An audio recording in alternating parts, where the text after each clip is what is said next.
Merci messieurs, mesdames d'être là ce soir pour Molière en fête, événement organisé à l'occasion du 400e anniversaire de la naissance de Molière et dans le cadre des 250 ans de l'Académie royale de Belgique.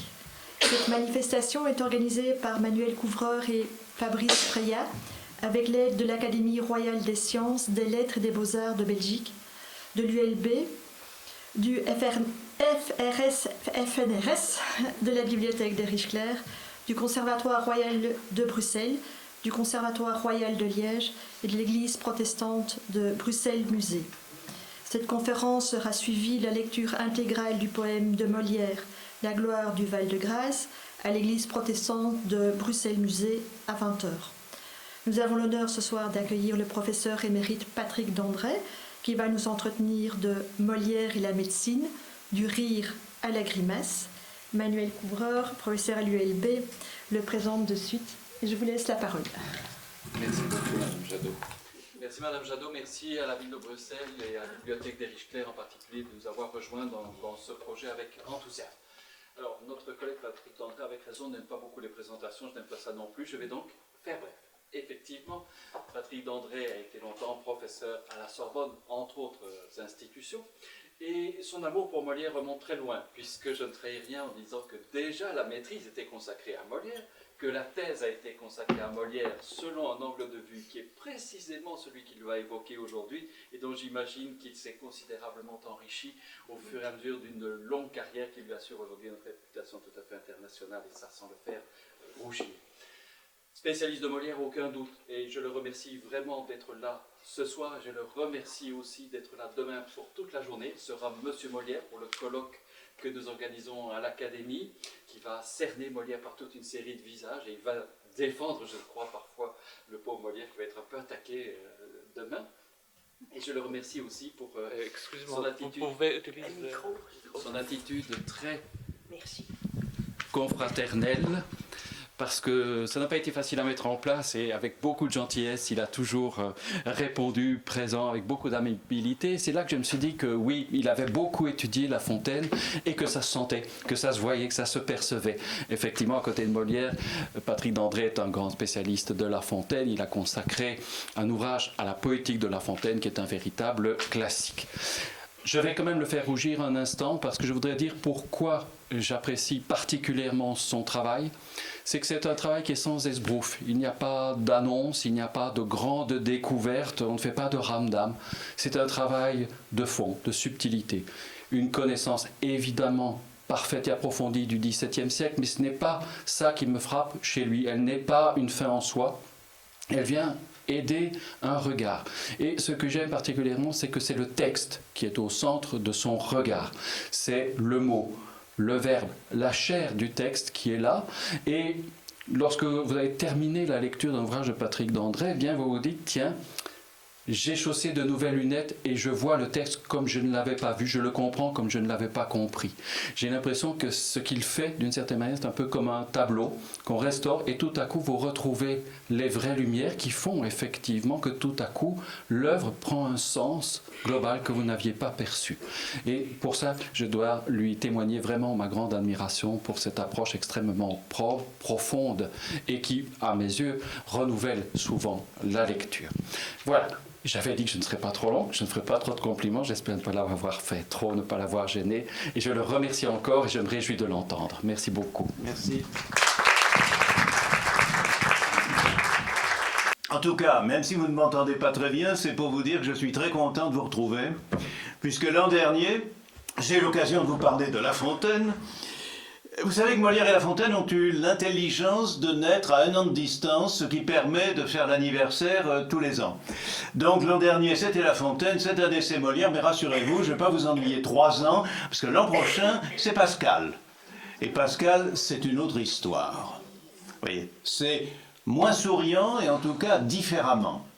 Molière en revanche, c'est souriant, et je dirais même que si La Fontaine c'est le sourire, alors Molière c'est plutôt le rire. Le rire, et pourtant, je vais choisir aujourd'hui un sujet un peu bizarre, puisque je vais vous faire rire, enfin du moins en lisant du Molière, essayer de faire rire en parlant de médecine, c'est-à-dire de maladie. Et après tout, on peut se dire que parler de médecine dans une comédie, c'est un peu titiller la mort. Il y a quelque chose d'étrange dans cette affaire, c'est un choix qui peut paraître surprenant. Évidemment, le choix est en rapport avec ce que nous vivons en ce moment, et il y a quelques liens, vous l'avez compris, entre cette pandémie qui n'en finit pas et le sujet que j'ai choisi pour aborder le rire de Molière. En effet, faire rire de la médecine, c'est titiller la mort, mais ça peut être aussi l'apprivoiser. Et en tout cas, c'est la braver. Et ça va pas de soi. Peut-être est-ce pourquoi, dès son époque, on a prêté à la comédie de Molière une préférence insistante pour ce sujet, parce que le paradoxe frappait. Il n'y a pas tant de comédies que ça de Molière qui parlent de médecine, mais il n'empêche que pour ses contemporains, et notamment pour son ami Boileau, la médecine, le médecin, c'était un peu la tête de turc de Molière. Il disait que le personnage du médecin tenait lieu chez Molière de ce personnage que le poète latin comique Terence appelait le vieux poète. Quand Terence avait envie de taper sur quelqu'un, il feignait de taper sur ce vieux poète, on n'a jamais su qui c'était, en fait si, on savait qui c'était, qui était un de ses ennemis et auquel il attribuait toutes les remarques chagrines, grincheuses et ennuyeuses par lesquelles il faisait rire son public. Mais je dirais que pour Molière, le médecin, c'est également ce qu'on appelle à la radio ou à la télévision un bon client. Vous voyez, un bon client, c'est quelqu'un, vous êtes sûr que quand il est dans une émission, les gens vont regarder. Eh bien, il y a chez Molière quelque chose de ce genre, d'où le retour régulier du sujet dans sa dramaturgie. Alors ça a un avantage, c'est que ça va me permettre, en vous parlant de médecine, de vous parler de Molière, et d'en parler sous ses aspects divers. En effet, à partir du moment où des comédies très différentes traitent de médecine, on va pouvoir passer en revue des types de comiques et des types de comédies assez variés. Je dirais même assez antérieurs à la carrière connue de Molière, puisqu'il semble qu'il ait ramené des provinces quand il était parti après l'échec de sa première tentative parisienne, apprendre son métier sur les routes du sud de la France. Il semble qu'il ait ramené des provinces une farce qu'on a retrouvée très tardivement. L'attribution en est parfois contestée, mais elle paraît généralement admise. Une farce dite du médecin volant qui est imité des Italiens parce qu'il apprenait son métier à l'école italienne, c'est le medico volante des Italiens. Et cette farce du médecin volant, qui est donc antérieure à 1659, date du retour de Molière à Paris, cette farce a fourni la matière de deux comédies plus tardives. L'amour médecin, où il reprend la trame du médecin volant mais différemment agencée, en 1665, et puis le médecin malgré lui, un an plus tard, en 66, où il fusionne la tradition italienne du medico volante avec une tradition gauloise, une tradition locale, c'est une farce à la française qui s'appelle le fagotier. Il mélange les deux. Vous savez que Molière avait un grand art d'accommoder les restes. Ça explique qu'il est tant écrit et qu'il est tant joué et qu'il est en si peu d'années. Vous savez que sa période de créativité, sa période parisienne, 1659-1673, vous voyez, ça fait à peine plus d'une décennie. Et il y a une trentaine de pièces écrites, créées par lui, outre les autres œuvres qu'il jouait sur son théâtre. Donc c'est une vie vraiment trépidante.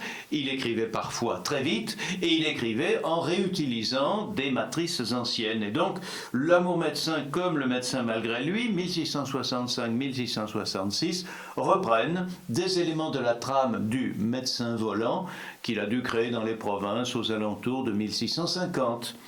Peut-être antérieurement. Et puis, la même année 65, on trouve dans une comédie, alors cette fois très célèbre, une grande comédie très ambitieuse, Don Juan, on trouve quelques passages qui enfoncent assez cruellement le clou dans le cercueil de la médecine. Il y a là, si vous voulez, en 2 ans, 65-66, une concentration d'effets assez notable. Et puis 4 ans plus tard, en 1670, on trouve une longue séquence de mystification médicale dans Monsieur de Pourceaugnac. Et Monsieur de Pourceaugnac est une œuvre également imitée des Italiens, imitée d'une tradition italienne, celle des disgrâces, comme on disait, c'est-à-dire des mésaventures qui sont survenues à un personnage qui peut être Polichinelle, si on est au sud de l'Italie, qui peut être Harlequin, si on est au nord de l'Italie. Et ces misfortunes, ces disgrâces, donc, sont reprises comme trame d'une comédie que Molière intitule Monsieur de Pourceaugnac, comédie dans laquelle il ajoute, c'était pas dans l'original italien, toute une série de scènes médicales, très bien informées d'ailleurs, et qui préludent à l'épanouissement ultime du sujet dans un chef-d'œuvre assez énigmatique, 3 ans plus tard, Le Malade imaginaire, 1673, et vous savez que Le Malade imaginaire terrassera son insolente interprète. Et c'est donc une espèce de finale en parousie, d'éblouissement, de feu d'artifice terminal que cette comédie entièrement consacrée à la médecine et à la maladie. Et donc vous savez que Gide, venant de la relire, disait c'est peut-être le chef-d'œuvre de Molière. Au long du parcours que je viens de résumer très très brièvement, se déclinent donc avec constance les relations entre des malades, alors par feinte, faux malades, par force, malades malgré eux, mais qui ne le sont pas, qu'on croit être malades, par erreur donc, parce que les médecins les croient malades et ils ne le sont pas. Relation donc entre ces malades fort divers, et puis des médecins, qui eux-mêmes peuvent être des médecins pour rire, un valet déguisé, un jeune homme qui se sert de ce déguisement pour approcher la jeune fille qu'il aime.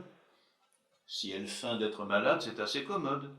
Mais des médecins qui peuvent être aussi des mystificateurs plus professionnels, qui se déguisent en médecins pour abuser un père autoritaire ou que sais-je, et puis des imposteurs de profession, c'est-à-dire des vrais médecins, des médecins de la faculté, mais qui se révèlent des personnages comiques malgré eux, des personnages déguisés malgré eux, portant le vêtement, la défroque du médecin, et qui représentent un peu l'intrusion de la réalité sur la scène, une réalité vue sous l'angle du comique, puisque vous savez que la grande force de Molière, c'est de nous montrer notre monde, vous et moi, sous l'angle du ridicule, sous l'angle du dérisoire.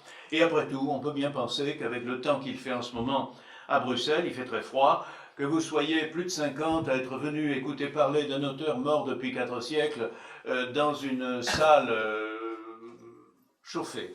Ça, c'est peut-être la raison. Disons que ça tient tout de même du miracle. Miracle donc qui m'amène à entrer dans la question pourquoi cette importance attachée à la médecine? Eh bien, je dirais que c'est à cause du paradoxe qu'est dans la réalité l'art médical. En effet, la médecine qui est prometteuse de guérison, et donc prometteuse de vie, normalement, n'intervient qu'en cas de maladie prometteuse de mort. Pas toutes, mais la plupart, à cette époque-là au moins. Bref, le médecin, c'est un Janus. Il est, je dirais, porteur et prometteur de vie en un moment où la vie vacille, c'est-à-dire annonciateur de mort et d'une mort qu'il prétend combattre. Double visage. Et évidemment, il y a là une portée comique, c'est le comique de la contradiction. Vous appelez le médecin pour qu'il vous guérisse, et quand il part, vous êtes mort. C'est très drôle. Enfin, relativement. Bien. Donc, ce que Molière a aperçu, la dérision de la chose, c'est que l'hôpital est souvent l'antichambre du cimetière. Et pourtant, l'hôpital, c'est fait pour qu'on en sorte, pas les pieds devant. C'est un paradoxe scandaleux et terrifiant, et qui est digne d'être sanctionné par de l'humour noir. Singulièrement en un temps, évidemment, où la médecine est au mieux inopérante et le plus souvent nuisible. C'est pas à cette époque-là qu'on trouvait un vaccin contre un virus nouveau en un an. Vous voyez, ça c'est le bénéfice du progrès. Au temps de Molière, d'abord les vaccins n'existaient pas, ensuite les virus n'existaient pas, enfin du moins on n'imaginait pas, et les médications étaient fort peu de choses, plus nuisibles d'ailleurs que véritablement opérante. C'est un paradoxe que Molière poussera à l'extrême dans sa dernière comédie, qui est une comédie qui a des aspects sombres. Vous savez que Le Malade imaginaire, ce n'est pas toujours très drôle. Enfin si, c'est drôle, mais c'est drôle de façon un peu lugubre. Et dans cette dernière comédie, où il joue un faux malade plein de santé, cette comédie où il sera emporté par la maladie et la mort au sortir de la scène, et où dans le texte, il dit lui-même qu'il est mal portant, Argan, le malade imaginaire, dit à son frère qui vient de lui proclamer que la médecine ne sert à rien, ben, que faire donc quand on est malade? Bérald, ben rien, mon frère, rien. Mais rien, il ne faut que demeurer en repos. La nature d'elle-même, quand nous la laissons faire, se tire doucement du désordre où elle est tombée. C'est notre inquiétude, c'est notre impatience qui gâte tout. Et presque tous les hommes meurent de leur remède et non pas de leur maladie. Notez que c'est assez réconfortant parce qu'on se dit que dans ce cas-là, il n'y a plus besoin de prendre des remèdes et on va guérir. Bon, c'est un raisonnement que je ne conseille à personne, qu'on peut trouver parfois, car nous avons tous connu des malades qui, à force d'être assommés de médicaments qui ne servaient à rien, surtout dans des maladies incurables, décident de tout arrêter et se disent peut-être qu'après tout, si je ne les laisse plus faire de mon corps ce qu'ils en font, peut-être que ça se remettra tout seul. Ce n'est pas toujours le cas, hélas. En tout cas, c'est un paradoxe que Molière va pousser à cause de l'état, je vous le disais, de la médecine de son temps. Argan, de la même façon, dans la même scène, pose la question à Bérald, « Pourquoi ne voulez-vous pas, mon frère, qu'un homme en puisse guérir un autre ?» Et là, Bérald fait tomber la sentence, qui est la sentence de la médecine, disons, quasiment jusqu'au XIXe siècle. « Pour la raison, mon frère, que les ressorts de notre machine sont des mystères jusqu'ici où les hommes ne voient goutte, et que la nature nous a mis au-devant des yeux des voiles trop épais pour y connaître quelque chose. » Et nous sommes là au cœur, si vous avez bien écouté la réplique, au cœur de la tension entre un constat d'impuissance, l'impuissance de ce que Molière appelle le roman de la médecine, et jusqu'ici, vous avez entendu, les ressorts de notre machine sont des mystères jusqu'ici, où les hommes ne voient goutte, dans jusqu'ici l'intuition d'un progrès qui est encore à l'état de pure promesse, qui n'est pas même certain, mais qui, en un siècle où on vient enfin de faire afficher, affirmer, reconnaître la circulation du sang, laisse espérer que, emporté par la dite circulation, on pourra trouver davantage ce qui va être promis progressivement par le XVIIIe et surtout le XIXe, un progrès. Nous sommes donc ici dans une tension tragique entre le sentiment qu'on pourrait faire mieux mais qu'on n'y est pas parvenu et que pour l'heure on ne fait rien et on ne sait rien. Cette tension tragique est conjurée dans un éclat de rire compensateur, dans une verve comique à modulations diverses. Ça peut aller de la bouffonnerie ou du rire gratuit de valets déguisés qui, sous leur masque, s'amusent à parler médecine, jusqu'à la satire sociale et morale d'une autorité bardée d'imposture et soupçonnée même de cynisme profiteur, parce que le médecin gagne quand même son argent, même s'il ne vous guérit pas. Ça peut passer à une réflexion morale sur « mais pourquoi alors le fait-on venir ?» C'est-à-dire sur la force de la croyance. Pourquoi croit-on à la médecine alors qu'on a tout le temps sous les yeux ses échecs? Et c'est là une réflexion sur l'illusion, sur l'imagination égarée par le désir de guérir, qui fait que on fait flèche de tout bois et on fait quand même venir les médecins tout en se disant « ça servira à rien ».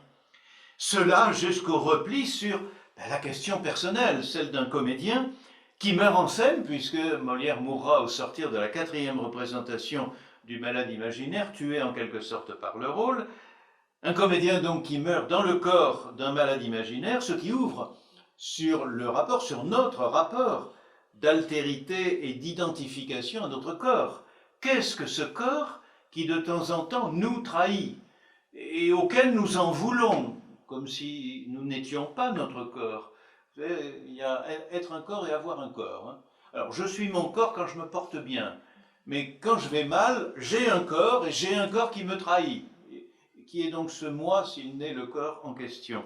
Donc une interrogation qui évidemment est sensible dans un métier d'incarnation comme celui de comédien. Parce que le comédien, quel instrument a-t-il sinon son corps? Et vous savez, un comédien c'est un peu comme un chanteur un jour d'extinction de voix. Le corps c'est quand même essentiel. Et il y a là une interrogation. C'est tout de même stupéfiant que Molière soit mort après une comédie, c'est un paradoxe qui a été extrêmement analysé, une comédie où il joue un malade imaginaire et avec un effort qu'il a fait durant une représentation pour expectorer, il a vraisemblablement eu une rupture d'anévrisme, il a craché du sang, il a masqué ça sous un rire. Il est mort du rôle, si vous voulez, il est mort dans le rôle, et il est mort en somme dans le personnage, même si nous savons qu'il est rentré chez lui et qu'il a mis quelques heures pour mourir, mais on a l'impression que c'est la représentation qui l'a tué, c'est le personnage qu'il jouait qui a tué sa personne par l'intermédiaire de ce corps qui leur est commun, car c'est le corps de Molière qui devient le corps d'Argan lorsque Molière joue Argan. Et ce ne sont pas deux corps différents, c'est le seul, c'est le même. Et ce corps, c'est le corps comique. Et c'est particulièrement sensible dans un métier physique et sportif comme l'était le métier d'acteur au XVIIe siècle. Vous savez, les acteurs au XVIIe siècle, dans des salles où on n'était pas toujours très attentif, où on pouvait parler, ils devaient faire un effort de porte de voix considérable. Il y avait un côté chanteur wagnérien, vous voyez, au point qu'on disait, les mauvaises langues, que la Champmeslé, la tragédienne de Racine, quand elle psalmodiait ses rôles, on l'entendait à l'extérieur du théâtre, que sa voix traversait les murs. C'est pas vrai, mais ça se disait. Bref, je viens de vous dire en quelques mots ici le fil conducteur du propos que je vais tenir devant vous. Qu'est-ce que la comédie dans l'œuvre de Molière? Premier niveau, une bouffonnerie sans conséquence. Deuxième niveau, une satire incisive. Troisième niveau, une méditation morale sur les erreurs humaines. Et pour finir, une interrogation sur la relation secrète d'un poète avec son corps d'acteur, révélé par sa dernière incarnation. Vous voyez que par là, le sujet fournit à tous les degrés du comique. Le farceur, ce sont les facéties gratuites, c'est le premier niveau du rire, c'est un rire assez naïf, si vous voulez.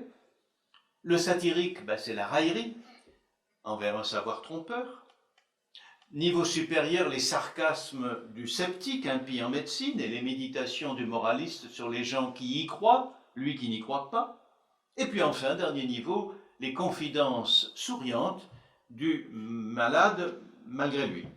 Bref, l'acuité du comique progresse selon que l'on passe d'un niveau à l'autre et je dirais d'une incarnation du médecin en scène différente, parce que vous pouvez avoir des imposteurs déguisé en médecin, dans le médecin volant, c'est un valet, dans Don Juan aussi, dans le médecin agrégiste, un bûcheron, dans l'amour médecin, c'est un jeune amoureux. Ce sont des gens qui ne sont pas de vrais médecins et qui peuvent se permettre de nous faire rire par l'approximation de leur rôle. En revanche, on peut passer à de vrais praticiens mis en scène et caricaturés dans leur personnage social. Il y en avait déjà dans l'amour médecin. Dans Monsieur de Pourceaugnac, encore davantage, et puis enfin, il y a les deux figures devenues légendaires de Monsieur Diafoirus et de Monsieur Purgon dans le Malade imaginaire, qui, avant le docteur Knock de Jules Romain, ont offert des figures légendaires à la médecine de comédie. Bref, j'entre dans le détail de mon propos en commençant par la bouffonnerie et le rire gratuit. Alors évidemment, l'intrigue farcesque du faux médecin appelé à traiter une feinte malade suscite des effets simplement facétieux. Ça remonte à l'Espagne, c'est la dramaturgie espagnole qui nous a habitués à cela. Une fille qui ne veut pas être mariée à l'amant, au mari que lui a choisi son père, feint de tomber malade, et elle appelle à son chevet, qui? Le jeune homme qu'elle aime, et le jeune homme qu'elle aime n'ose pas se déguiser. Alors il propulse son valet, ce qu'on appelle le gracioso, c'est-à-dire le personnage comique du théâtre espagnol, et qui vient faire ses fantaisies en bouffonnant sous la défroque du médecin. Les comédiens italiens ont imité cela en inventant des medici, des médicaux déguisés, éventuellement volants, medico volante, et Molière a récupéré cela à travers le personnage de son valet Sganarelle, que l'on trouve affublé en médecin, et qui appelle un comique de déformation caricaturale, qui égratigne, je dirais, sans grande conséquence, l'art médical travesti. Alors, que trouve-t-on? D'abord des jeux verbaux d'approximation et de déformation du vocabulaire savant, et du latin scientifique, une caricature de la défroque, tout en noir, avec le chapeau pointu, de la gestuelle, du verbiage, des tics de profession, des galimatias. Dans le médecin volant, ça va pas très loin, c'est « j'ai des talents particuliers, j'ai des secrets ». Salam alek, Rodrigatu du cœur, signor si, signor no, per omnia secula seculorum. Et ceux d'entre vous comme moi qui ont suivi la messe quand ils étaient très jeunes se rappelleront que c'est un morceau de messe que le per omnia secula seculorum, dans le rôle du prêtre. Signor si, signor no, c'est peut-être un petit souvenir d'Espagne et d'Italie, il y en a toujours dans le théâtre de ce temps-là. Rodrigatu du cœur, vous savez d'où ça sort. Et salam alek, les Turcs font toujours rire. Bref, vous avez là un texte qui devait être ad libitum, c'est-à-dire que l'acteur qui jouait ça pouvait ajouter, selon l'époque, selon le moment, l'actualité, selon ce qu'il voyait du niveau culturel de son public, des éléments qui donnaient à rire. Vous voyez, c'est vraiment les lazzi du comédien italien transformés à la française. Alors, quand Molière avance un peu dans Le médecin malgré lui, il va redonner la chose d'une façon un peu plus crédible. Alors là, c'est un bûcheron, et ce bûcheron visite le vieux Géronte pour soigner la fille de celui-ci. Le médecin est malgré lui, c'est-à-dire que s'il ne soigne pas, on lui donne des coups de bâton, donc le pauvre bûcheron est obligé de jouer le médecin, mais il le joue évidemment au second degré. Alors il demande à Géronte, « Entendez-vous le latin ?» Géronte en aucune façon. Sganarelle se tenant avec étonnement, « Vous n'entendez point le latin ?» Géronte, non. Sganarelle en faisant diverses plaisantes postures. Capricius archituram catalamus singulater, nominativo aec musa la muse, bonus bona bonum, deus sanctus, est neoratio latinas, etiam, oui, quare, pourquoi? Quia substantivo et adjectivum concordat in generi numerum et casus. Géronte, oh, que n'ai-je étudié, Jacqueline, l'orbilum que v'là. Vous voyez, vous reconnaissez dans le que n'ai-je étudié de Géronte ce que sera le propos du bourgeois gentilhomme. Hein? Ah, mon père et ma mère, que je vous veux de mal, devant l'épitrerie d'un philosophe. Alors là, c'est l'épitrerie d'un... Vous reconnaissez les lazzi du Sganarelle d'autrefois, mais le nouveau Sganarelle a un petit peu évolué. Il récite le dépoter. Le dépoter, c'était la grammaire latine de tous les élèves, et qui savaient que substantivum, cet adjectivum, concordat, in generi, numerum et casus, les cas ne sont pas les bons, mais on a bien compris que l'adjectif et le nom concordent en genre, en nombre et en cas.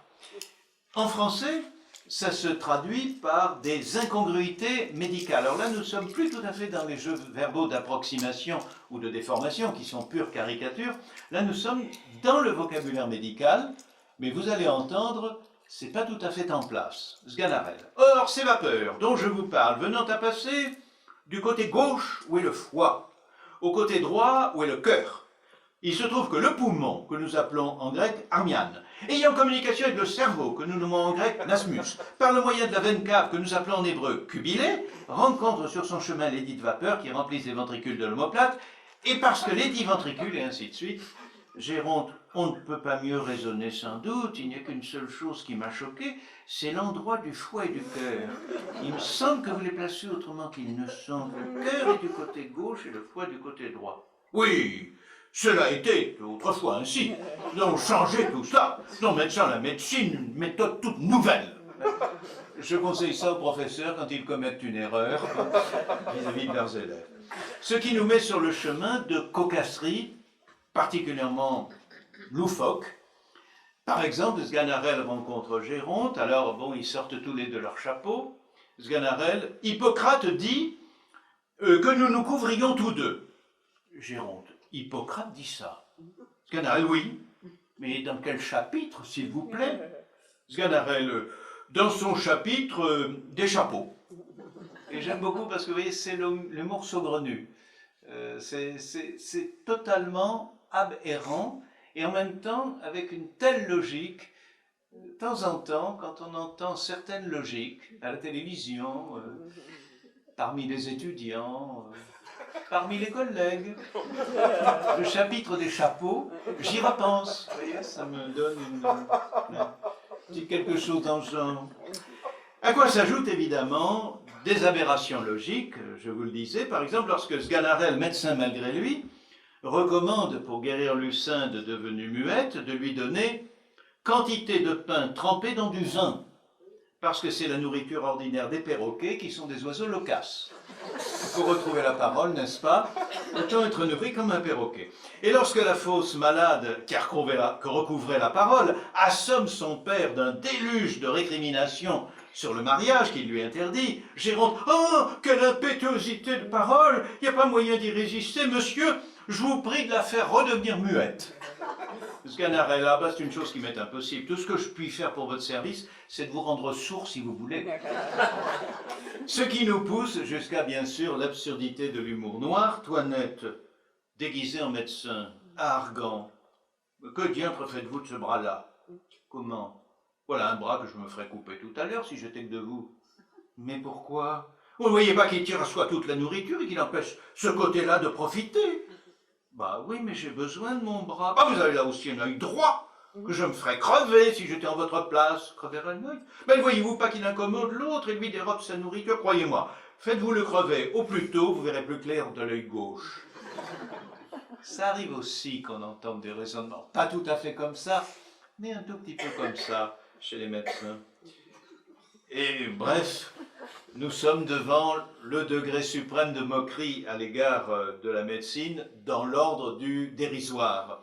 Plus plaisante, évidemment, on trouve des équivoques, parce que la médecine permet quelques allusions, et Molière ne s'en privait pas, des allusions gauloises, sinon grivoises, que suppose un métier qui a des réalités physiologiques inconvenantes. Alors, tout le monde connaît le Sganarelle buvant l'urine de Lucile dans Le Médecin volant. « Quoi, monsieur Gorgibus, votre fille ne pisse que des gouttes. Voilà une pauvre pisseuse que votre fille. Il faudra que je lui ordonne une potion pissative. » Vous voyez, c'est pour les enfants, c'est un humour de premier degré. Alors, vous trouvez la variante plus adulte, la variante scabreuse, avec les équivoques sensuels et sexuels, tantôt simplement verbales. Monsieur Thomas, nous avons vu suffisamment la malade, et sans doute qu'il y a beaucoup d'impureté en elle. Sganarelle, ma fille est impure?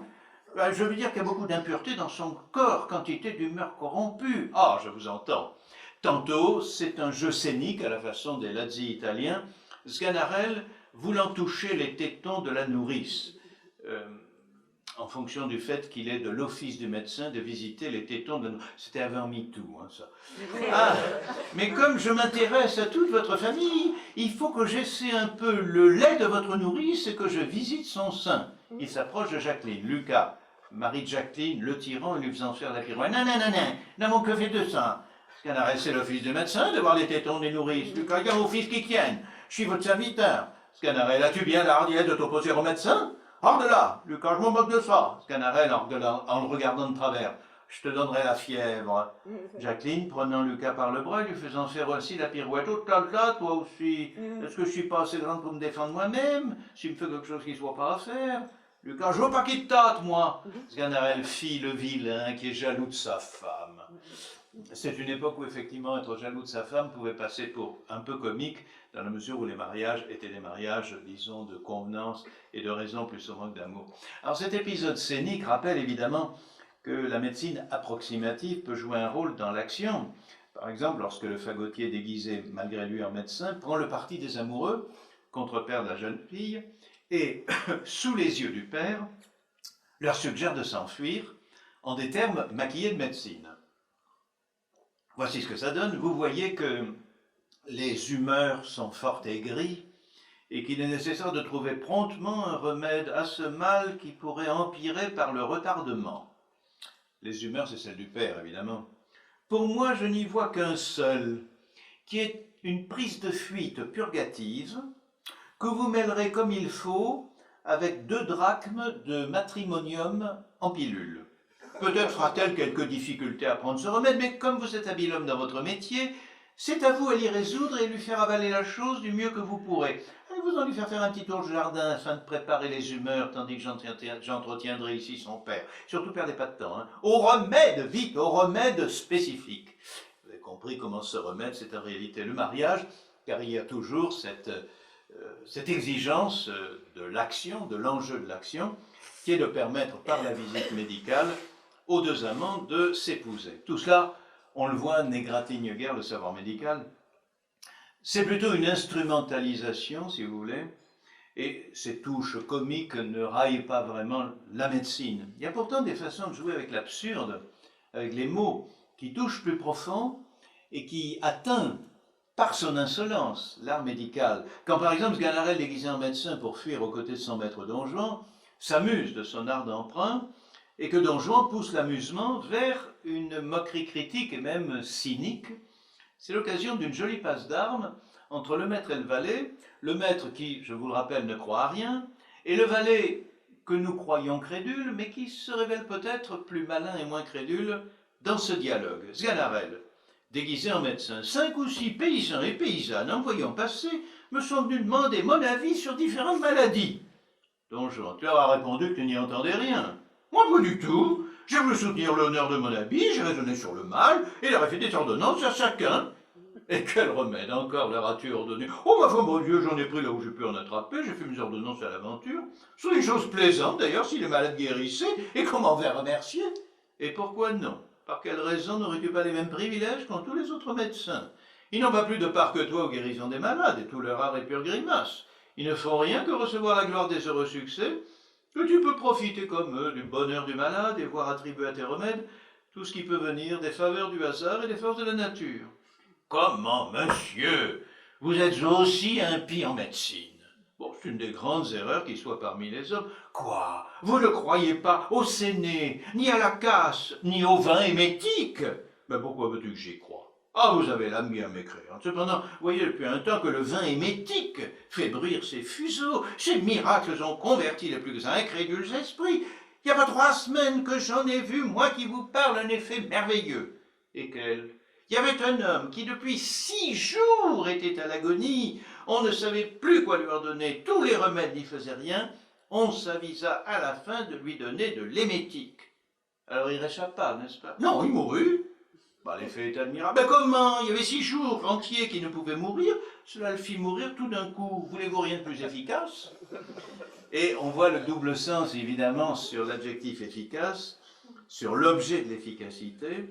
Et en jouant sur cet objet, l'efficacité pour mourir ou l'efficacité pour guérir, Sganarelle débusque toute l'ambiguïté dont je vous parlais de l'art médical, si proche de la mort en se voulant porteur de vie, que les deux finissent par se confondre, ce qui est la source d'une suspicion railleuse, évidemment, que la rancœur et le dépit portent volontiers jusqu'à la satire, et je vais donc maintenant vous parler de cette espèce de festival satirique que constitue la comédie de Molière. La médecine est une imposture qui se nourrit d'artifices et de simulacres, à l'époque de Molière, du moins si on l'en suit, ce qui la rend vaine quand elle n'est pas nocive. Les médecins eux-mêmes, d'ailleurs, selon lui, se partageant en 2 catégories, ceux qui y croient et ceux qui sont cyniques, c'est-à-dire les imbéciles et les imposteurs. Argan. Il faut bien que les médecins croient leur art véritable, puisqu'ils s'en servent pour eux-mêmes d'érable. C'est qu'il y a parmi eux, il y en a parmi eux qui sont eux-mêmes dans l'erreur populaire, dont ils profitent. Et d'autres qui en profitent sans y être. Notre monsieur Purgon, par exemple, n'y sait point de finesse. C'est un homme tout médecin, depuis la tête jusqu'aux pieds, un homme qui croit à ses règles plus qu'à toutes les démonstrations des mathématiques, et qui croirait du crime à les vouloir examiner, qui ne voit rien d'obscur dans la médecine, rien de douteux, rien de difficile, et qui, avec une impétuosité de prévention, une roideur de confiance, une brutalité de sens commun et de raison, donne au travers des purgations et des saignées, et ne balance aucune chose. Il ne lui faut point vouloir mal de tout ce qu'il ne pourra vous faire, de tout ce qu'il pourra vous faire. C'est de la meilleure foi du monde qu'il vous expédiera. Il ne fera en vous tuant que ce qu'il a fait à sa femme et à ses enfants, et ce qu'en a besoin, il ferait à lui-même. Vous voyez, à travers la fausse naïveté, il y a là une charge, qui est une charge satirique très puissante, et qui met en scène, tout est dit ici, l'inefficacité, la nocivité, mais aussi le formalisme et l'artifice, la vaine opiniâtreté et le cynisme profiteur. Ce que résume de façon plus enlevée Lisette dans L'amour médecin, en un trait qui est facile mais percutant. Mais que voulez-vous donc faire, monsieur, de 4 médecins, N'est-ce pas assez d'un pour tuer une personne? Variante d'un propos de Sganarelle, je vous réponds que je ferai aussi bien mourir une personne qu'aucun médecin qui soit dans la ville. Pour masquer cette incapacité, la médecine se masque en comédie sociale, où l'habit fait le moine. Léandre, appelé à jouer l'assistant de Sganarelle déguisé en médecin, hésite un peu. Tout ce que je souhaiterais serait de savoir 5 ou 6 grands mots de médecine pour parer mon discours et me donner l'air d'habile homme. Sganarelle, oh là là, tout cela n'est pas nécessaire, il suffit de l'habit, j'en sais pas plus que vous. Cette comédie, donc, médicale, vit de forme et de formalisme creux. Géronte, oui, je n'ai qu'elle 2 filles, et j'aurais tous les regrets du monde si elles venaient à mourir. Sganarelle, ah ben qu'elle s'en garde bien, faut pas qu'elle meure sans l'ordonnance du médecin. Encore si ces ordonnances étaient cohérentes entre elles, mais ce serait sans compter avec les fameuses contradictions de l'art médical. Elles existent toujours malheureusement, au niveau au moins du diagnostic et parfois de la thérapeutique, source de disputes qui éclatent sous l'œil effaré et atterré des malades. Monsieur Thomès, dans le maladie imaginaire, dans l'amour médecin. Monsieur, nous avons raisonné sur la maladie de votre fille, et mon avis à moi est que cela procède d'une trop grande chaleur de sang. Je conclus donc à la saigner le plus tôt que vous pourrez. Monsieur Desfaux-d'André chez moi, je dis que sa maladie est une pourriture d'humeur causée par une très grande réplétion, et je conclus à lui donner de l'émétique. Je soutiens que l'émétique la tuera, et moi que la saignée la fera mourir. C'est bien à vous de faire la vie d'homme. Oui, c'est à moi, et je vous prêterai le collet à ce genre d'érudition. Souvenez-vous de l'homme que vous fîtes crever ces jours passés. Souvenez-vous de la dame que vous avez envoyée en l'autre monde il y a 3 jours. Vous voyez comment la tension révèle des choses que l'on aimerait mieux ne pas savoir. Ça annonce la querelle de Vadius et Trissotin, vous savez, dans les femmes savantes, mais avec des conséquences qui sont beaucoup plus graves qu'une querelle de 2 hommes de littérature, car la littérature touche à des choses qui ne sont pas mortelles, enfin jusqu'à preuve du contraire. Ces contradictions, des médecins plus malins les balaient d'un coup de main désinvoltes et même cyniques. C'est dans le malade imaginaire, là, Molière a progressé dans la méchanceté, je dirais dans le cynisme. Thomas Diavorus est en train de prendre le pouls d'Argan et conclut, c'est Thomas, le fils, ce qui marque une intempérie dans le parenchyme splénique, c'est-à-dire la rate. Monsieur Diaphorus, le père. Fort bien. Argan, non, monsieur Purgon dit que c'est mon foie qui est malade. Monsieur Diaphorus, eh oui, qui dit parenchyme dit l'un et l'autre, à cause de l'étroite sympathie qu'ils ont ensemble, par le moyen du vase brevet, du pylore et souvent des mea colidoques. Il vous ordonne sans doute de manger force rôti. Ah ben non, rien que du bouilli. Bah oui, rôti bouilli, même chose. Évidemment, à ce train-là, on s'en sort. Notez que ça peut arriver de temps à autre, quand vous racontez à un médecin qu'un autre vous a dit, et qu'il vous dit, oui, ben, c'est ce que je voulais dire. C'est un peu pareil. Ça existe encore, hein, hélas. Cette impuissance arrogante en vient à contester la réalité au nom de l'autorité. Molière vit au siècle de Descartes. Molière n'ignore rien des débats sur les nouvelles découvertes médicales, notamment la circulation du sang, dont les retardataires de la faculté ne voulaient toujours pas entendre parler. Ainsi, Thomas Diaphorus, qui ne veut absolument pas entendre parler de la circulation du sang, et dont le père trace un portrait définitif, celui de l'imbécilité opiniâtre des médecins rétrogrades. Et il faut entendre M. Diaphorus parler de son fils, et louer tous les défauts du fils comme si c'était des qualités. Tout professeur ayant reçu des parents d'élèves sera sensible à ce passage. Il n'a jamais eu l'imagination bien vive, ni ce feu d'esprit qu'on remarque dans quelques-uns, mais c'est par là que j'ai toujours bien auguré de sa judiciaire, qualité requise pour l'exercice de notre art. Lorsqu'il était petit, il n'a jamais été ce qu'on appelle mièvre et éveillé. On eut toutes les peines du monde à lui apprendre à lire. Il avait 9 ans qu'il ne connaissait pas encore ses lettres. Bon, disais-je en moi-même, les arbres tardifs sont ceux qui portent les meilleurs fruits. On grave sur le marbre bien plus malaisément que sur du sable, mais les choses y sont conservées bien plus longtemps. Et cette lenteur à comprendre, cette pesanteur d'imagination est la marque d'un bon jugement à venir.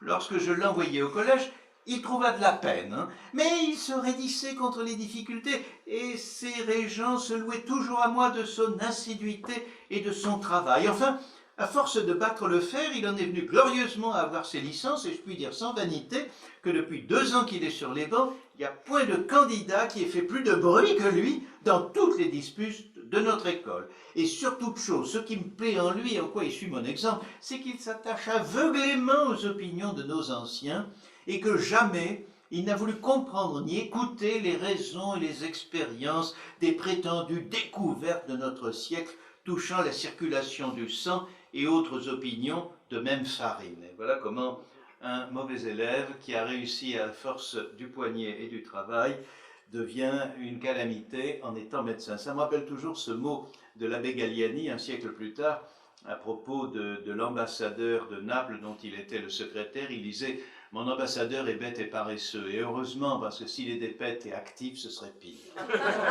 J'y pense si souvent, vous ne pouvez pas imaginer dans la réalité et dans la vie, parfois à des guichets ou comme ça. Enfin, bref, quand la réalité se charge de révéler l'inanité de la médecine, c'est la réalité qui a tort, car la médecine a toujours raison. Sganarelle, comment se porte la malade? J'ai un peu plus mal depuis votre remède. Tant mieux, c'est signe qu'il opère. Ou encore, le paysan, quoi que ça en soit, monsieur, il a toujours avec cela son cours de ventre depuis 6 mois. Le médecin, bon, c'est le signe que le dedans se dégage.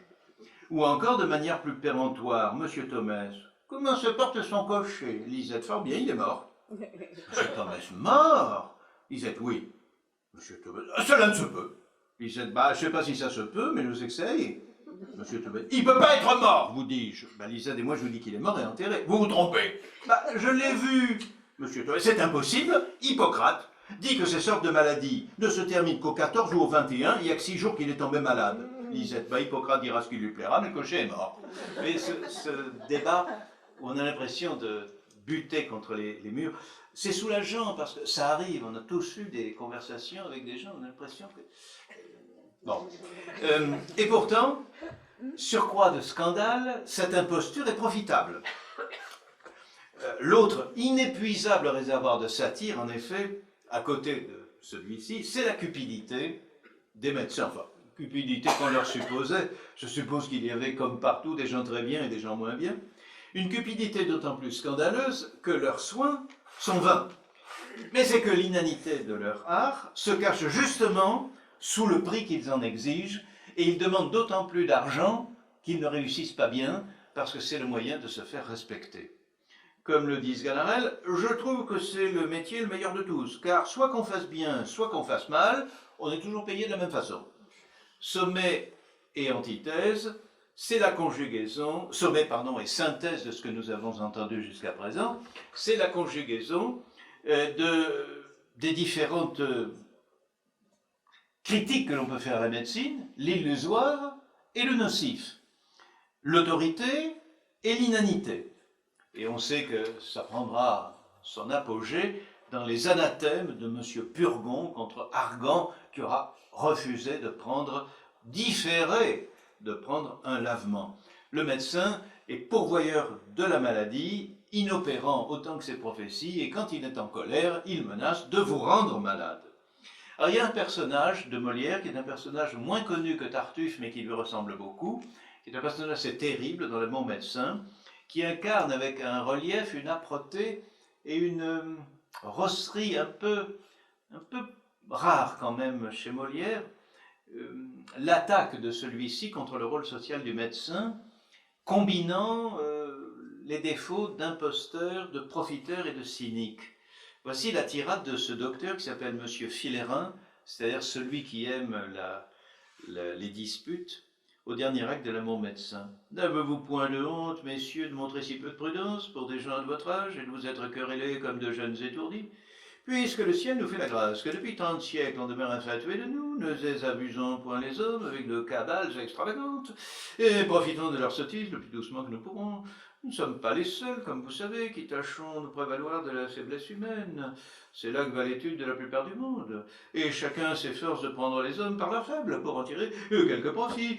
Les alchimistes tâchent à profiter de la passion qu'on a pour les richesses en promettant des montagnes d'or à ceux qui les écoutent. Et les diseurs d'horoscope, par leur prédiction trompeuse, profitent de la vanité et de l'ambition des crédules esprits. Mais le grand faible des hommes, c'est l'amour qu'ils ont pour la vie. Nous en profitons, nous autres, par notre pompieux galimatia, et savons prendre nos avantages de cette vénération que la peur de mourir leur donne pour notre métier. Conservons-nous donc dans le degré d'estime où leur faiblesse nous a mis, et soyons de concert auprès des malades pour nous attribuer les heureux succès de la maladie, et rejeter sur la nature toutes les bévues de notre art. N'allons point, dis-je, détruire sottement les heureuses préventions d'une erreur qui donne du pain à tant de personnes. C'est déjà le docteur Knock, hein, c'est le cynisme de Knock. Ce propos, vous le voyez, réunit tous les traits déjà lancés par Molière et, je dirais avant lui, par Montaigne contre l'imposture médicale, car c'est chez Montaigne que Molière a puisé ces différents traits.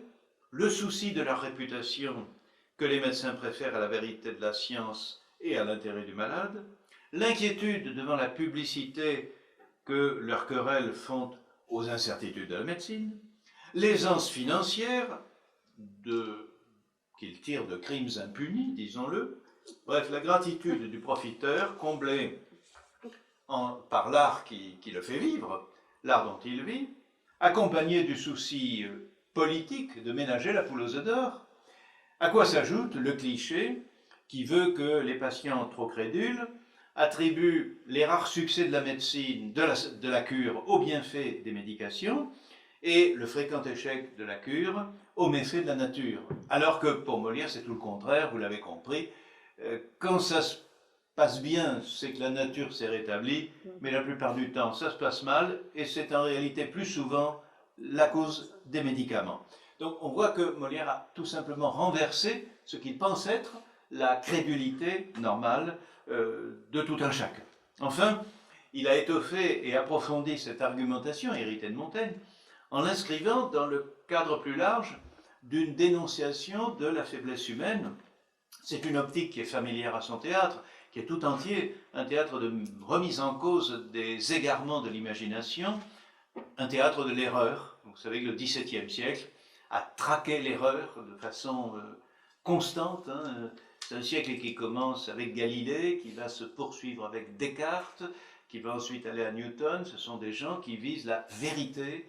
Il y a une espèce d'obsession de l'erreur. Vous lisez les moralistes, La Rochefoucauld, c'est tout le temps la traque de l'erreur. Nous croyons faire une chose, mais en réalité nous en faisons une autre. Les jansénistes, Pierre Nicole, disant qu'il y a en nous des pensées imperceptibles que nous ne voyons même pas et qui en réalité guident notre conduite en ne laissant apparaître à notre conscience que les pensées perceptibles qui nous font plaisir et qui nous donnent l'illusion de faire le bien alors qu'en réalité nous visons le mal.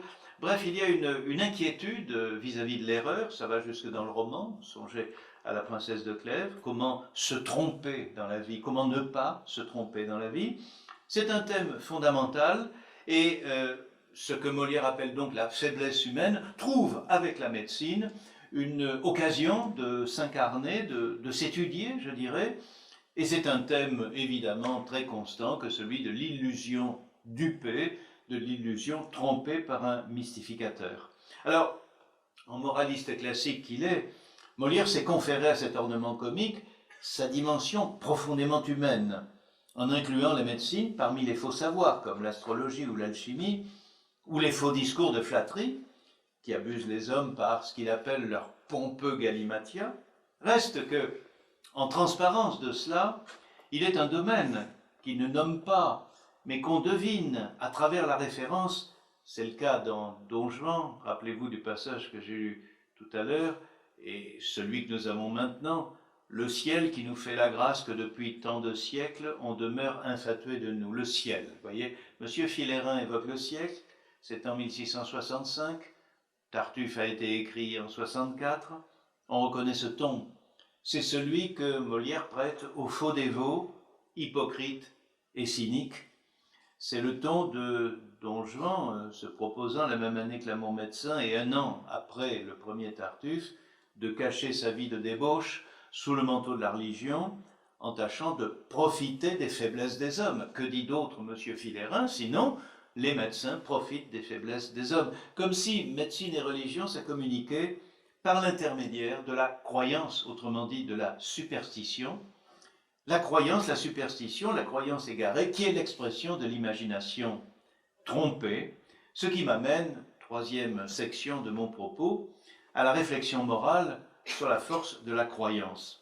À l'appui de cette hypothèse sur la combinaison entre médecine et maladie, je noterai que tout le dialogue consacré à la médecine dans Don Juan, que j'ai lu tout à l'heure, est tissé de termes explicitement religieux, jusqu'à la redondance. Et maintenant, je vais relire ce dialogue, une partie, en soulignant ces termes. Comment, monsieur, vous êtes aussi impie en médecine? Plus loin, quoi? Vous ne croyez pas au séné, à la casse, ni au vin émétique? Don Juan, pourquoi veux-tu que j'y croie? Sganarelle, vous avez l'âme bien mécréante? Ce sont quand même des termes religieux, vous voyez. Et plus loin, l'émétique, ces miracles ont converti les plus incrédules esprits. C'est le vocabulaire de la conversion religieuse. C'est un prélude à des questions que va poser Sganarelle à Don Juan sur sa foi en Dieu, au diable, à l'enfer. Question, vous le savez, que Don Juan éludera avant de répondre que ce qu'il croit, tout est pour tous, et que 2 et 2 sont 4, et 4 et 4 sont 8.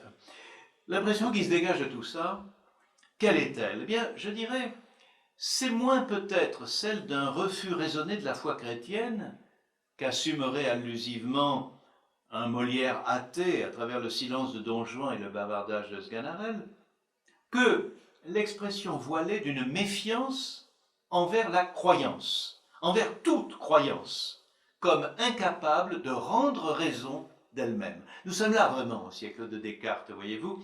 La question, bien sûr, elle est posée, la question de la foi, mais ce qu'il y a comme soubassement à cette question posée, et qui explique que la médecine et la foi puissent ainsi échanger leur vocabulaire, c'est par en dessous l'idée que la croyance est quelque chose de suspect.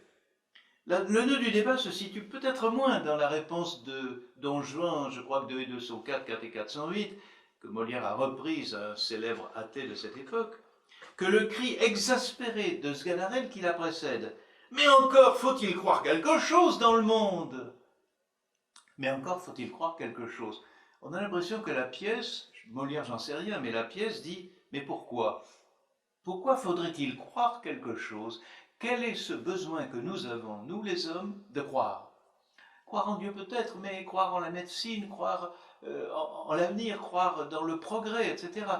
Ce besoin, cette espèce d'évidence de la croyance, avec le procès en creux que fait Molière à la crédulité, a son résultat qui est l'erreur, dont l'exacerbation, c'est le fanatisme.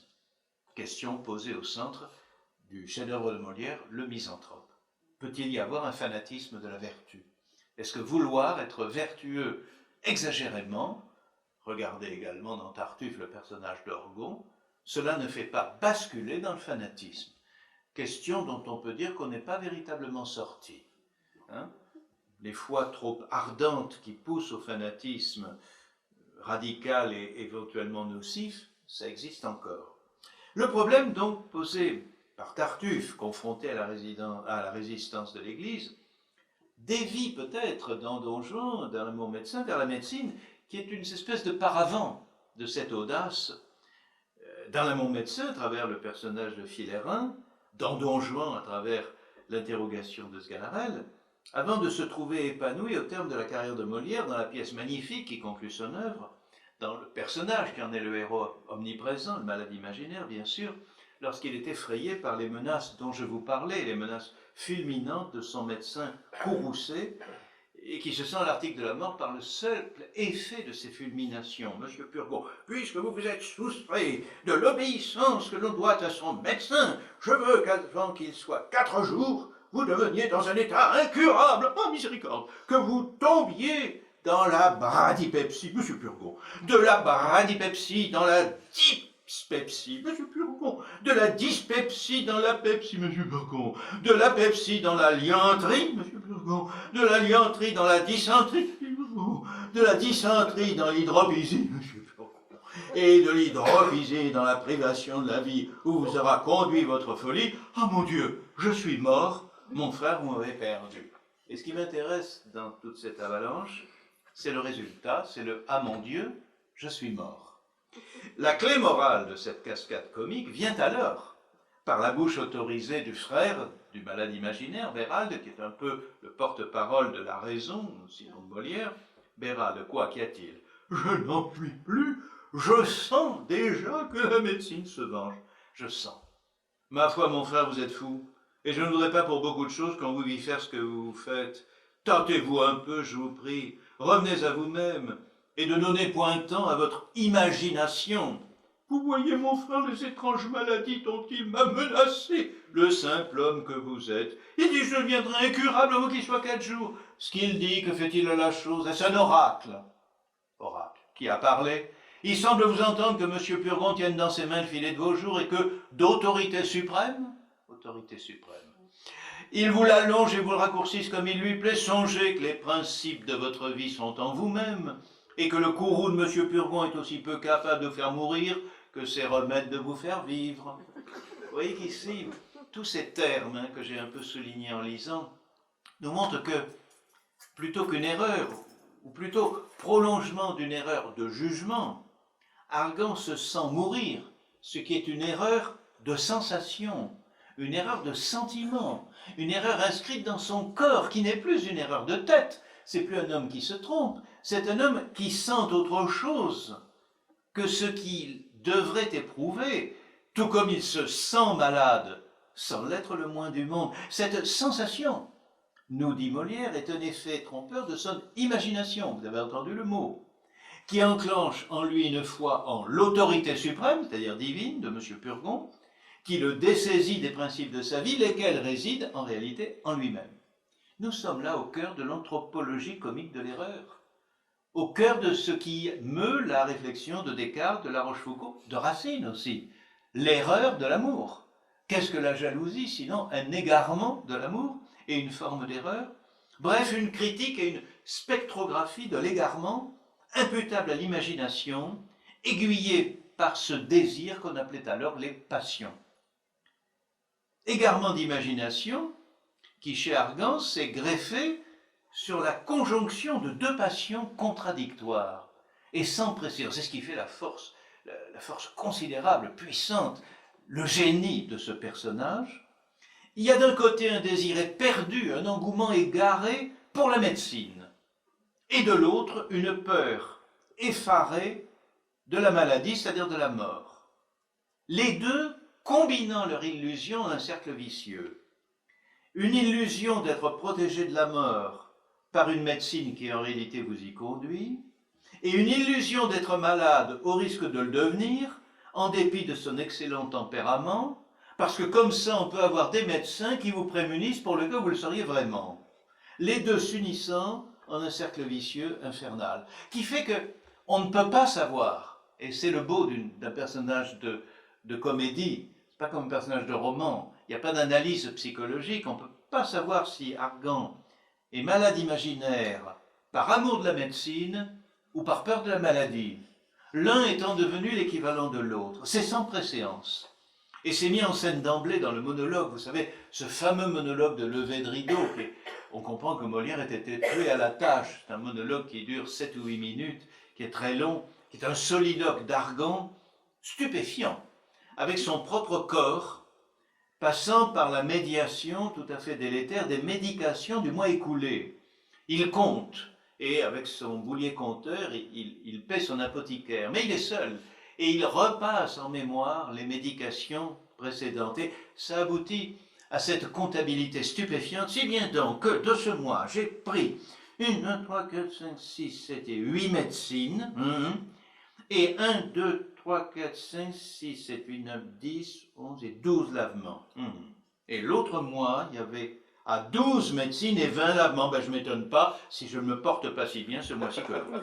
Vous voyez, là, c'est le cœur. C'est le cœur du personnage. C'est un passage prodigieux.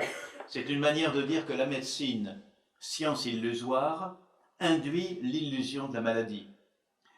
Une double illusion. qui égare Argan hors de son corps, dont le ressenti est rendu médiat par l'intermédiaire de la médecine.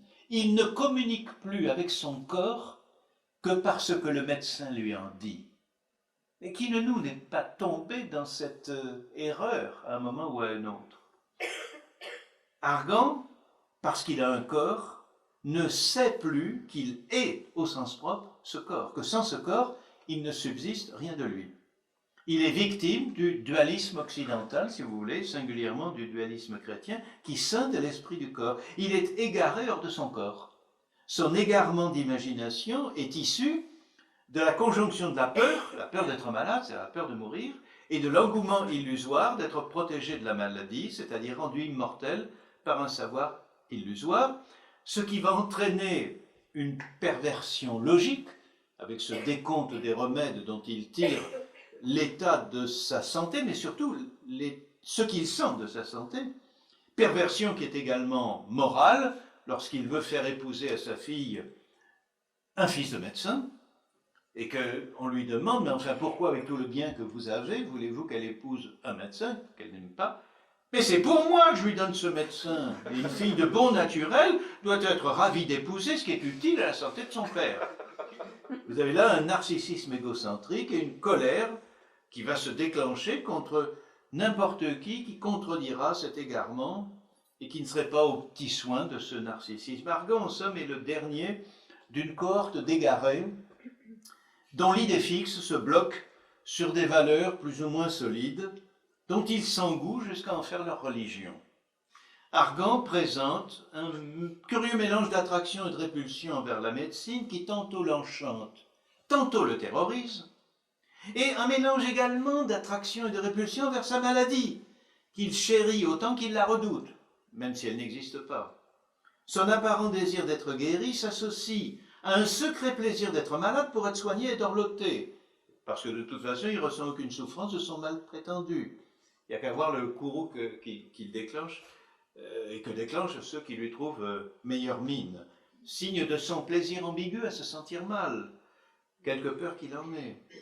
Et cette peur, vous voyez, du mal présente elle aussi un double visage. Il y a des grands moments de terreur panique où il se croit à l'article de la mort, là il a vraiment très peur. Mais il y a aussi de petits effarouchements géniards, délicieusement narcissiques, qui font l'ordinaire de sa crainte, des phobies, des méfiances, des inquiétudes frivoles, des préoccupations sourcilleuses avec lesquelles il joue à s'affoler lui-même, je dirais aujourd'hui des interdits alimentaires. Argan, en somme, se fait complice de son propre émoi, complaisant envers ses anxiétés, mesurées et domestiquées, et furieux envers qui l'en dérange par un réconfort inopportun ou une contradiction responsable, selon lui, de toute la bile que je fais. Et cela donne à rire d'un rire qui, en même temps, pense et pénètre les mystères de l'âme humaine et de ses désordres. Dès sa première comédie en 5 actes, qui s'appelait L'École des femmes, 10 ans plus tôt, Molière a mis au point cette esthétique du ridicule, c'est du moins ainsi que je l'appelle, qui consiste à assigner un rôle au rire, un rôle qui est de débusquer les ridicules inhérents aux conduites humaines par la mise en scène des déformations que nos égarements infligent à la nature et à la raison. Et il expliquait qu'il n'y a pas besoin de déformer, de caricaturer avec un rictus farcesque, avec un masque de clown surchargé de grimaces artificielles, le visage des comédiens. En réalité, la réalité nous offre tous les jours des grimaces naturelles par lesquelles nous déformons le visage de la réalité. Le protagoniste de l'École des femmes, Arnolphe, associe ainsi une obsession du coquelage, lui c'est son idée à lui, en forme d'idée fixe, à une illusion absurde d'y échapper grâce à un stratagème extravagant qui abuse de son imagination éblouie, c'est d'avoir choisi une petite fille dès l'âge de 4 ans, de l'avoir fait éduquer totalement idiote, avec l'espoir qu'en étant bête, elle n'aura pas l'idée de le tromper. Bah oui, mais elle le trompera sans le savoir. Donc, vous voyez que le délire ridicule d'Argan joue contre lui. Eh bien, je dirais que, à son exemple, le délire ridicule des autres fous de Molière oscille invariablement entre l'obsession et l'illusion, qu'il qualifie d'ailleurs dans l'école des femmes, l'une de marotte et l'autre de chimère. Argan, le malade imaginaire, clôt la liste en combinant une chimère de maladie à une obsession de médecine. Et comme la médecine est une science chimérique, et que médicamenter sa maladie tourne chez lui à l'obsession, la machine tourne sur elle-même d'une manière terrifiante. Argan est en proie à une maladie de l'esprit au moins, celle d'une imagination égarée qui substitue à la réalité une fiction. C'est pourquoi, pour en venir à bout, les raisonnements de son frère Bérald, pleins de raisons, c'est le propre des raisonnements, les anathèmes de M. Purgon, nous l'avons entendu, plein de fureur, le stratagème de Toinette déguisé en médecin et débitant des aberrations médicales comme se couper un bras ou se crever un œil, n'y suffisent pas. Il faudra boucler, et je vais terminer par là, boucler ce cercle vicieux par un autre, faire d'Argan un médecin, le médecin de lui-même, comme le réalise le divertissement de Carnaval en musique, en danse, qui clôt la pièce.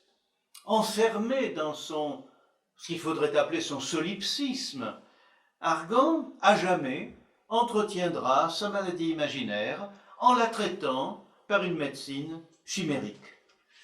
Et la question que l'on se pose lorsque le rideau tombe sur cette pièce, lorsque le rideau tombe sur l'œuvre de Molière, puisque c'était sa dernière, bien sûr, la question que l'on se pose, c'est chaque être humain n'est-il pas voué éternellement à être de la même façon la dupe de lui-même et à pervertir par une illusion chimérique ou une idée fixe obsessionnelle les valeurs que sont le mariage, comme Arnolphe dans l'école des femmes, la sociabilité, comme les précieuses ridicules, la religion, comme Orgon dans Tartuffe, l'amour, comme Don Juan, la sincérité, comme Alceste, la naissance, le rang, comme M. Jourdain, la fortune, comme Harpagon, la science, comme les femmes savantes. Toutes ces valeurs ne sont-elles pas, en effet, caricaturées, rendues obsessionnelles et caricaturées par cette obsession, rendues chimériques? Argan, résumé de tous, synthèse du ridicule selon Molière, prend pour objet, pour valeur, pour sujet d'égarement, non pas une des valeurs que je viens de dire, ni la religion, ni la sincérité, ni la science, non. Il prend pour objet d'égarement son propre corps, sa propre matière, sa nature intrinsèque, à ras de sensations. Molière ici a atteint une espèce de sommet indépassable, et je dirais qu'il ne pouvait plus rien ajouter à un tel sommet parvenu, de même que moi après lui, et c'est pour ça que je vous rends la parole pour les questions que vous auriez éventuellement à me poser.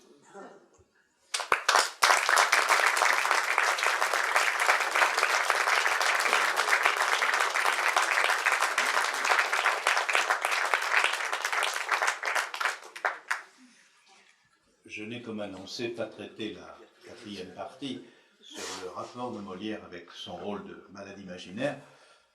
Ce n'est pas essentiel. Y a-t-il des questions après ce que vous avez entendu? Des interrogations, mais aussi des contestations, si vous pensez que je n'ai pas dit vrai ou que des choses ont été oubliées, omises. Il y en a beaucoup qui ont été omises. La thèse dont parlait si gentiment Manuel Couvreur tout à l'heure faisait, je crois, 3000 pages, et c'était la médecine chez Molière, vous voyez. Et donc, il y avait beaucoup de notes. Oui, madame. Je vous remercie d'abord pour la présentation qui était vraiment très amusante. Alors, je suis médecin, et je me demandais si l'idée vous était venue de regarder l'historique de l'attitude du corps médical qui a pris la parole dans le corona, donc dans la Covid, et d'y retrouver absolument tous les symptômes que Molière décrivait. Parce qu'il y a eu des confusions terribles, on a caché des tas de choses sous des grands mots, il y a eu des conflits d'ego remarquables, et je dirais qu'il y a vraiment eu l'histoire du bouc émissaire avec le professeur Raoult. Donc je me demandais si vous vous étiez amusé à faire cette analyse.